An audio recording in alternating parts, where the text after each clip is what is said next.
ಈ ಮಧ್ಯೆ ನೋಡಿ F-18 ಒಂದನ್ನು ಹೊಡೆದು ಹಾಕಿದ್ದೀವಿ ಅಂತ ಇರಾನ್ನವ್ರೇನು ವಿಡಿಯೋ ರಿಲೀಸ್ ಮಾಡ್ತಿದ್ದಾರಲ್ಲ, ಇದು ನಿಜಾನೇ ಆಗಿದ್ದರೆ ಅಮೇರಿಕ ತನ್ನ 24ನೇಯ ಯುದ್ಧ ವಿಮಾನವನ್ನು ಕಳ್ಕೊಂಡಂಗಾಗತ್ತೆ 26 ದಿನದಲ್ಲಿ. ಹೆಚ್ಚು ಕಡಿಮೆ ದಿನಕ್ಕೊಂದು. ಆಪರೇಷನ್ ಎಪಿಕ್ ಫ್ಯೂರಿ ಅಮೇರಿಕಕ್ಕೆ ಏನೇನು ಲಾಸ್ ಮಾಡ್ತು ಅಂತ ಇದು ನಿನ್ನೆ ಇರಾನ್ ಬಿಡುಗಡೆ ಮಾಡಿದ ದೃಶ್ಯ. ಇದು ಇರಾಕಿನ ಸೇನಾ ನೆಲೆಯ ಒಳಗೆ ನಿಲ್ಲಿಸಿದ್ದ ಬ್ಲ್ಯಾಕ್ ಹಾಕ್ ಹೆಲಿಕಾಪ್ಟರ್ನ ಹೆಂಗೆ ಡ್ರೋನ್ ಬಿಟ್ಟು ಹೊಡೆದು ಹಾಕಿದ್ವಿ ಅಮೇರಿಕದ ಬ್ಲ್ಯಾಕ್ ಹಾಕ್ನ ಅಂತ ಇರಾನ್ ರಿಲೀಸ್ ಮಾಡಿದ್ದ ವಿಡಿಯೋ ಇದು. ಇದನ್ನೇನು ಅಮೇರಿಕ ನಿರಾಕರಿಸಿಲ್ಲ. ಈ ಹೆಲಿಕಾಪ್ಟರು ಸೇರಿದಂತೆ 26 ದಿನಗಳಲ್ಲಿ 24 ವಿಮಾನ ಮತ್ತು ಹೆಲಿಕಾಪ್ಟರ್ಗಳನ್ನು ಅಮೇರಿಕ ಕಳ್ಕೊಂಡು ಹಂಗಾಗತ್ತೆ. ದುಡ್ಡಿನ ಲೆಕ್ಕಕ್ಕೆ ಹೋದರೆ $1 ಬಿಲಿಯನ್. ಈ ದುಡ್ಡಿನ ಲೆಕ್ಕಕ್ಕೆ ನನ್ನ ಒಪ್ಪಿಗೆ ಇಲ್ಲ ಇದೆ. ಯಾಕಂದರೆ ಯುದ್ಧ ವಿಮಾನಗಳ ಅಥವಾ ಯುದ್ಧ ಸಲಕರಣೆಗಳ ಮಿಲಿಟರಿ ಸಲಕರಣೆಗಳ ಲೆಕ್ಕನ ಹಿಂಗೆ ಹಾಕೋದಕ್ಕೆ ಬರೋದಿಲ್ಲ. ಆದರೂ ಟೋಟಲ್, ಯಾಕಂದರೆ ನೋಡಿ, ಕಾರ್ ತಗೋತೀವಿ, ಬೈಕ್ ತಗೋತೀವಿ, ಅದಕ್ಕೊಂದು MRP ಅಂತಿರುತ್ತೆ. ವಿಮಾನಗಳಿಗೆ ಹಂಗೆ ಇರೋದಕ್ಕಾಗೋದಿಲ್ಲ. ಫಾರ್ ಎಕ್ಸಾಂಪಲ್, ಅಮೇರಿಕದ ಹತ್ರ B-12 ಬಾಂಬರ್ ಇದೆಯಪ್ಪ. ಎಷ್ಟು ಇತಿಹಾಸದಲ್ಲಿ ಟೋಟಲ್ 26 ಮಾಡ್ಕೊಂಡಿದ್ದಾರೆ ಅವರು. ಅದನ್ನ 26. ಆ 26 ಯುದ್ಧ ವಿಮಾನಗಳನ್ನು ಮಾಡುವ ಫ್ಯಾಕ್ಟ್ರಿ ಇದೆಯಲ್ಲ, ಫ್ಯಾಕ್ಟ್ರಿಯಲ್ಲಿ ಯುದ್ಧ ವಿಮಾನದ ಕೆಲವೊಂದು ಕಾಂಪೊನೆಂಟ್ಗಳು ಎಷ್ಟು ಕಾಂಪ್ಲಿಕೇಟೆಡ್ ಇರ್ತವೆ ಮತ್ತು ಅದೆಷ್ಟು ರಹಸ್ಯವಾಗಿರ್ತವೆ ಅಂದರೆ, ಆ 26 ಕಾಂಪೊನೆಂಟ್ಗಳನ್ನು ತಯಾರಿಸಿದ ನಂತರ ಇಡೀ ಫ್ಯಾಕ್ಟ್ರಿ ನಾಶ ಮಾಡ್ತಾರೆ ಅವರು. ಪೀಸ್ ಮಾಡಿಬಿಡ್ತಾರೆ. ಆ ಫ್ಯಾಕ್ಟ್ರಿ ಖರ್ಚು ವಿಮಾನದ ಮ್ಯಾನುಫ್ಯಾಕ್ಚರಿಂಗ್ ಕಾಸ್ಟಿಗೆ ಸೇರಿಸಿ ನೋಡಿ ಎಲ್ಲಿಂದ ಎಲ್ಲಿಗೆ ಹೋಗುತ್ತದೆ ಅವಾಗ. ಅದನ್ನು ಈಗ $1 ಬಿಲಿಯನ್ ಅಂದರೆ ಹೆಚ್ಚು ಕಡಿಮೆ 9,000 ಕೋಟಿ ರೂಪಾಯಿ ಆಗುತ್ತೆ. ಇಷ್ಟಕ್ಕೆ ಹೇಳೋದಕ್ಕೆ ಬರೋದಿಲ್ಲ ಅಂತ ನಾನು ಹೇಳ್ತಾ ಇರೋದು. ಯಾವ್ಯಾವ ವಿಮಾನಗಳ ನಷ್ಟ ಅದು ನೋಡಿ ಅಮೇರಿಕದ್ದು. F-18 ಇರಾನ್ ಹೊಡೆದು ಉರುಳಿಸಿದ್ದೀವಿ ಅಂತ ಒಂದು ವಿಡಿಯೋ ರಿಲೀಸ್ ಮಾಡಿದೆ. ಇರಾಕ್ನಲ್ಲಿನ ಅಮೇರಿಕದ ಸೇನಾ ನೆಲೆಯ ಮೇಲೆ ನಡೆಸಿದ ದಾಳಿಯಲ್ಲಿ ಬ್ಲ್ಯಾಕ್ ಹಾಕ್ ಹೆಲಿಕಾಪ್ಟರ್ ದೃಶ್ಯವೇ ಇದೆ. ಡ್ರೋನ್ ಹೋಗಿ ಹೊಡಿತಾ ಇರುವಂಥ ವಿಜುವಲ್ಸ್ ಇದ್ದಾವೆ. F-35 ಸ್ಟೆಲ್ತ್ ಫೈಟರ್ ಅದನ್ನೊಂದು ಹೊಡೆದು ಹಾಕಿದಾರಂತೆ. ಒಂದು ವಿಮಾನದ ಬೆಲೆ 918 ಕೋಟಿ ಅಂತಾರೆ. ಅಷ್ಟರಲ್ಲಿ ಮಾಡೋದಕ್ಕೆ ಆಗೋದಿಲ್ಲ ಒಂದು ವಿಮಾನವನ್ನು. ನಾನು ಹೇಳಿದ್ನಲ್ಲ, ನೀವು ಮ್ಯಾನುಫ್ಯಾಕ್ಚರಿಂಗ್ ಯೂನಿಟ್ನ ಕಾಸ್ಟನ್ನು ವಿಮಾನಕ್ಕೆ ಸೇರಿಸಿ ನೋಡಿ ಅವಾಗ ಎಲ್ಲಿಗೆ ಹೋಗುತ್ತೆ ಅಂತ. ಇನ್ನೂ ಒಂದು ವಾದವೂ ಇದೆ. F-35 ವಿಮಾನಗಳನ್ನು ಈ ದಾಳಿಗೆ ಇನ್ನೂ ತನಕ ಅಮೇರಿಕ ಬಳಸೇ ಇಲ್ಲ ಅಂತ. ಈ ವಾದಗಳು ಯಾವತ್ತೂ ಮುಗಿಯೋದಿಲ್ಲ. ಒಂದು ಕಾರ್ಯಾಚರಣೆಯಲ್ಲಿ ಒಂದು ದೇಶದ ಮಿಲಿಟರಿಗಾದ ಎಕ್ಸಾಕ್ಟ್ ನಷ್ಟ ಎಷ್ಟು ಅನ್ನೋದು ಗೊತ್ತಾಗೋದಿಲ್ಲ ಯಾವಾಗಲೂ. ಈಗ ಆಪರೇಷನ್ ಸಿಂಧೂರದಲ್ಲಿ ಭಾರತದ ರಫೇಲ್ಗಳನ್ನು ಪಾಕಿಸ್ತಾನ ಹೊಡೆದಾಕ್ತು ಚರ್ಚೆ ಇಲ್ವಾ? ಅದು ಕೇವಲ ಪಾಕಿಸ್ತಾನದಲ್ಲಿ ಚರ್ಚೆ ಅಲ್ಲ, ಭಾರತದ ಪಾರ್ಲಿಮೆಂಟ್ನಲ್ಲೇ ವಿರೋಧ ಪಕ್ಷಗಳ ನಾಯಕರುಗಳು ಮಾತಾಡಿದ್ರು. ಆದರೆ ಸತ್ಯ ಅನ್ನುವಂಥದ್ದು ಹೀಗೆ ಮುಚ್ಚೋಗ್ಬಿಡ್ತದೆ ಅಷ್ಟೇ. ಇಲ್ಲೂ ಅಷ್ಟೇ. ಇದು ಸುಮ್ಮನೆ ಹೊರಗಡೆ ಕೂತ್ಕೊಂಡವರ ಲೆಕ್ಕಾಚಾರಗಳಷ್ಟೇ. 3 F-15 ಫೈಟರ್ ಜೆಟ್ಗಳನ್ನು ಹೊಡೆದಾಕಿದ್ದಾರೆ. ಅದರಲ್ಲಿ 2 ಅಮೇರಿಕ ಒಪ್ಕೊಂತು. ಆದರೆ ಇರಾನ್ನವರು ಹೊಡೆದಿದ್ದಲ್ಲ, ಕತಾರ್ನ ಏರ್ಫೋರ್ಸ್ ಜೊತೆ ಫ್ರೆಂಡ್ಲಿ ಫೈಟ್ನಲ್ಲಿ ನಾವು ಆ ವಿಮಾನಗಳನ್ನು ಕಳ್ಕೊಂಡ್ವಿ ಅಂತ. ಒಂದು ಫೈಟರ್ ಜೆಟ್ನ ಬೆಲೆ $845 ಕೋಟಿ ರೂಪಾಯಿ. 845 ಕೋಟಿ ರೂಪಾಯಿ ಅಂತ ಒಂದಕ್ಕೆ. UH-60 ಬ್ಲ್ಯಾಕ್ ಹಾಕ್ ಹೆಲಿಕಾಪ್ಟರ್ನ ದೃಶ್ಯಗಳನ್ನು ನೋಡಿದ್ರಿ. ಅದಕ್ಕೆ $187 ಕೋಟಿ ರೂಪಾಯಿದ್ದು ಡ್ರೋನ್ ದಾಳಿಯಲ್ಲಿ ಅದನ್ನೊಂದು ಅಮೇರಿಕ ಕಳ್ಕೊಂಡಿತು. ಅದಾದ ಮೇಲೆ ಒಂದು MQ-9 12 ಟೋಟಲ್ MQ-9 ಇವು ಒಂಥರ ಡ್ರೋನ್ಗಳು, ಮಾನವರಹಿತ ವಿಮಾನಗಳು ಅಂತ ಹೇಳ್ಬೋದು. $281 ಕೋಟಿ ರೂಪಾಯಿ ಇರಾನಿನ ದಾಳಿಗೆ ನಷ್ಟ ಆಗಿತ್ತು. ಇನ್ನೊಂದು 6KC-135R ಅಂತ ಹಾರಾಡುವ ಟ್ಯಾಂಕರ್, ಯುದ್ಧ ವಿಮಾನಗಳಿಗೆ ಆಕಾಶದಲ್ಲೇ ಜೆಟ್ ಫ್ಯೂಯಲ್ನ ತುಂಬಿಸ್ತಾ ಇದ್ದಂಥ ವಿಮಾನ, ಅದರದ್ದು $330 ಕೋಟಿದು ಅಂತಾರೆ. ಅದೊಂದು ಟ್ಯಾಂಕರ್ನ ಸೌದಿ ಅರೇಬಿಯಾದಲ್ಲಿ ಕಳ್ಕೊಂತು ಅಮೇರಿಕ. ಕಳ್ಕೊಂತು ಇನ್ ದ ಸೆನ್ಸ್ ಪತನ ಆಯ್ತು. ಅದು ರಡಾರ್ಗಳು ಕತಾರ್, ಕುವೈತ್ನಲ್ಲಿ ಅಮೇರಿಕದ ಮೋಸ್ಟ್ ಸೊಫೆಸ್ಟಿಕೇಟೆಡ್ ರಡಾರ್ಗಳನ್ನು ಹೊಡೆದಾಕ್ತು ಇರಾನು. ಒಂದೊಂದು ರಡಾರ್ನ ಬೆಲೆ 18,000 ಕೋಟಿ ಅಂತಾರೆ. 18,000 ಕೋಟಿ. ಅಮೇರಿಕದ ಹತ್ರ ಅಂಥ 4 ತುಂಬ ಸೊಫೆಸ್ಟಿಕೇಟೆಡ್ ರಡಾರ್ಗಳಿದ್ವು. ಅವುಗಳ ಪೈಕಿ ಒಂದನ್ನು ಹೊಡೆದಾಕ್ತು ಇರಾನ್. ಅರ್ಲಿ ವಾರ್ನಿಂಗ್ ರಡಾರ್ ಅಂತ ಇನ್ನೊಂದು ಕತಾರ್ನಲ್ಲಿ ಇಟ್ಕೊಂಡಿದ್ರು, ಅದನ್ನ 10,000 ಕೋಟಿದದು, ಅದನ್ನು ಡ್ರೋನ್ ದಾಳಿಯಲ್ಲಿ ಹೊಡೆದು ಹಾಕಿದ್ರು.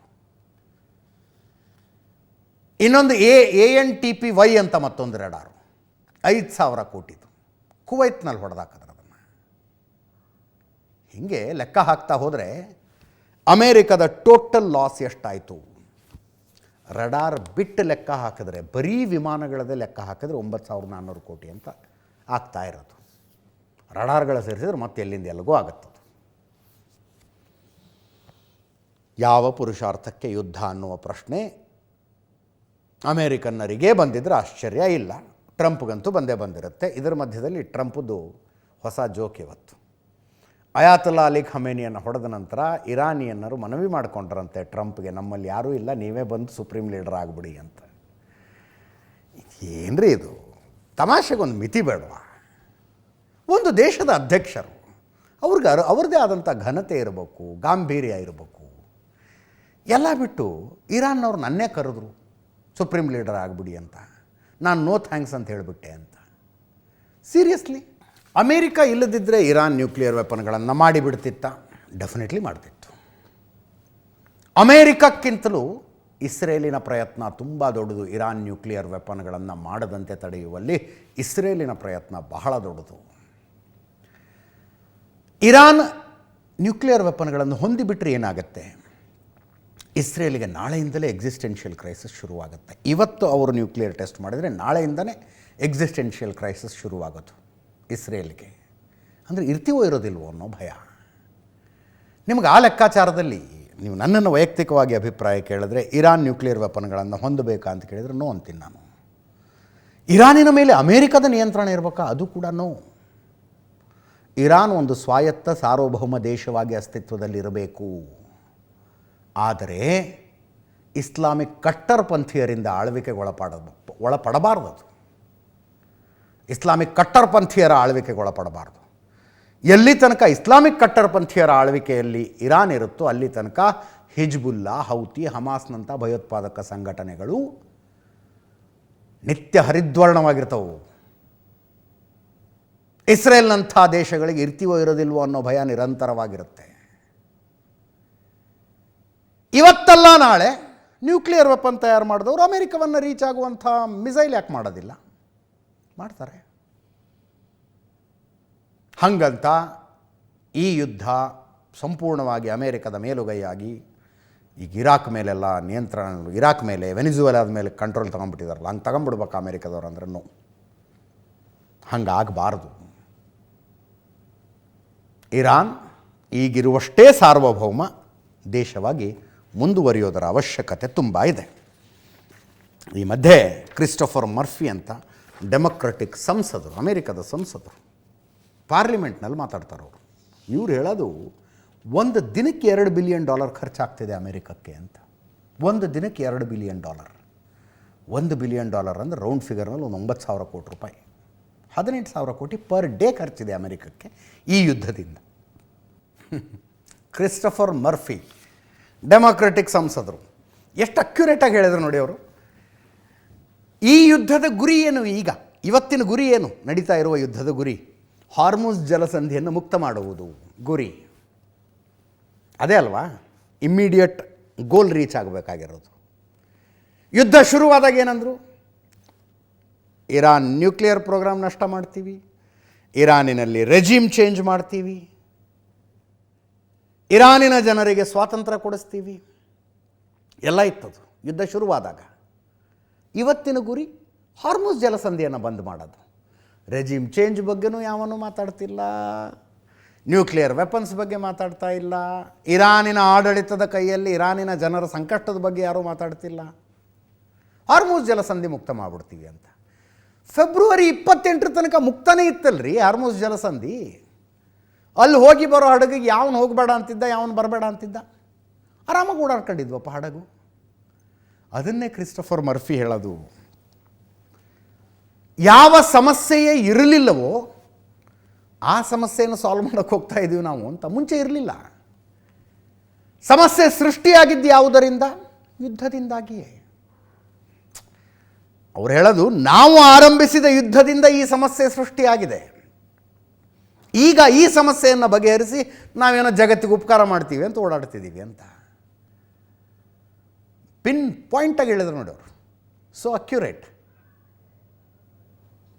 ಈ ಕುತೂಹಲ ಇರೋದು ಡೊನಾಲ್ಡ್ ಟ್ರಂಪ್ 5 ದಿನಗಳ ಕದನ ವಿರಾಮ ಅನ್ನೋ ಶಬ್ದ ಬಳಸಿರಲಿಲ್ಲ.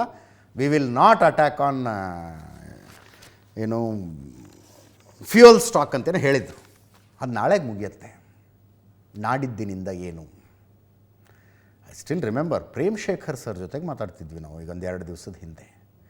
ಅವ್ರು ಹೇಳೋದು ಡೊನಾಲ್ಡ್ ಟ್ರಂಪ್ ಭಾಳ ಸ್ಟ್ರಾಟಜಿಕಲಿ 5 ದಿವಸ ಅಂತ ಹೇಳಿರೋದು. ಅವ್ರು ಹಂಗೆ ಹೇಳಿದ ತಕ್ಷಣ ಸ್ಟಾಕ್ ಮಾರ್ಕೆಟ್ ಮೇಲೆತ್ತು. 5 ದಿನ ಮುಗಿಯೋದು ಯಾವಾಗ? ಕರೆಕ್ಟಾಗಿ ವೀಕೆಂಡಿಗೆ, ಶನಿವಾರ ಭಾನುವಾರ ಶುರುವಾಗುತ್ತೆ. ಅಷ್ಟರಲ್ಲಿ ತಮ್ಮ ಅಷ್ಟೂ ಶಕ್ತಿಯನ್ನು ಮತ್ತೆ ಒಗ್ಗೂಡಿಸಿಕೊಂಡು ಇರಾನಿನ ಮೇಲೆ ಫೈನಲ್ ದಾಳಿ ನಡೆಸುವ ಪ್ಲ್ಯಾನ್ ಇದ್ದರೂ ಇರಬಹುದಿದು ಅಂತ. ಈ 5 ದಿವಸಗಳಲ್ಲಿ ಆಗ್ತಿರೋದು. ಅಮೇರಿಕಾ ಇರಾನಿನ ಸುತ್ತಲಿನ ತನ್ನ ಬೇಸ್ಗಳಿಗೆ ಸೈನಿಕರನ್ನು ತಂದಿಳಿಸ್ತಾ ಇದೆ. ಏರ್ ಡಿಫೆನ್ಸ್ ಸಿಸ್ಟಮನ್ನು ಮತ್ತೆ ಫಿಲಪ್ ಮಾಡ್ಕೋತಾ ಇದ್ದಾರೆ. ಖರ್ಗ್ ದ್ವೀಪದ ಮೇಲೆ ಸೈನಿಕರ ದಾಳಿ ನಡೆಸ್ತಾರೆ. ಅಂದರೆ ಬೂಟ್ಸ್ ಆನ್ ದ ಗ್ರೌಂಡ್ ಆಗುತ್ತೆ ಅಂತ ಒಂದು ಚರ್ಚೆ ಶುರುವಾಗಿದೆ. ಗೊತ್ತಿಲ್ಲ, ಶನಿವಾರದಿಂದ ಈ ಯುದ್ಧ ಮತ್ತಷ್ಟು ಘೋರ ಆದರೂ ಆಶ್ಚರ್ಯ ಪಡಬೇಡಿ. Trump can do anything. ಇದರೊಂದಿಗೆ ಇವತ್ತಿನ ನ್ಯೂಸ್ ಅವರು ಮುಗಿಸ್ತಾ ಇದ್ದೀವಿ. ನೇರ ದಿಟ್ಟ ನಿರಂತರ ಸುದ್ದಿಗಾಗಿ ನೋಡ್ತಾ ಇರಿ ಏಷ್ಯಾನೆಟ್ ಸುವರ್ಣ ನ್ಯೂಸ್.